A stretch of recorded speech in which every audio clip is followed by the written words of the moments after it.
Hello everyone, আসসালামু আলাইকুম। কেমন আছেন সবাই? আশা করি অনেক অনেক ভালো আছেন। চলে আসলাম সেই কাঙ্ক্ষিত ভর্তা, যেটা কিনা সিলেটে গিয়ে আমি খেয়েছিলাম।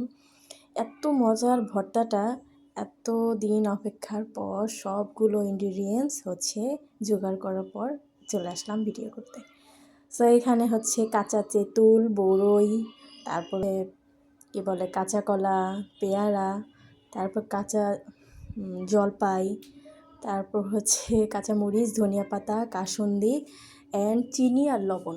এই কতগুলো ইনগ্রিডিয়েন্টস জোগাড় করতে আমার অবস্থা খারাপ। সবাইকে বলে বলে তারপর করেছি। নদী আপু জলপাইটা এনে দিয়েছিল। ভেবেছিলাম জলপাইটা দিতে পারবো না, বাট ফাইনালি দিতে পেরেছি।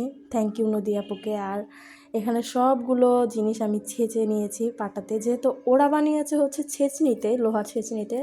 ওদের বাসায় যেহেতু অত বড় ছেঁচনি নেই, এজন্য আমার অনেক কষ্ট হয়েছে এগুলো ছেঁচতে। হাত ব্যথা হয়ে গেছিলো একদম।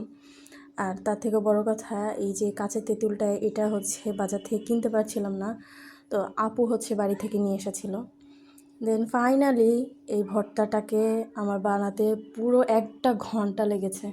আর এত বেশি হাত ব্যথা হয়ে গেছিলো, মানে কি বলবো, অনেক বড় শিলটা ছিল, ছেঁচতে অনেক কষ্ট হয়েছে। কিন্তু খাওয়ার পর মানে আমি কি বলবো, জাস্ট বলে বোঝাতে পারবো না, এতটা টেস্ট আমার কাছে, আমার কাছে অনেক টেস্টি লেগেছে। আর ওখানে যেয়ে খেয়েছিলাম, ওরা অনেক বেশি ঝাল দিয়েছিল, যেটা সবাই খেতে পারেনি। আমি তো সবার কথা চিন্তা করে দেন বানিয়েছি। সো বাচ্চারা খাবে।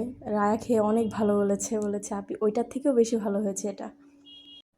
আর আমার মনে হয় আমার এই ভিডিওটা ফলো করে যদি আপনারা হুবহুব বানান, সবগুলো ইনগ্রিডিয়েন্টস পারফেক্ট রেখে যদি আপনারা বানান, তাহলে ওই টেস্টটা আপনারা ঘরে বসে পেতে পারেন। তারপর অন টাইমের গ্লাসগুলোতে সবাইকে আমি দিয়ে দিয়েছি। সো সবাই অবশ্যই কমেন্ট করে জানাবেন কেমন হয়েছে। আল্লাহ হাফিজ।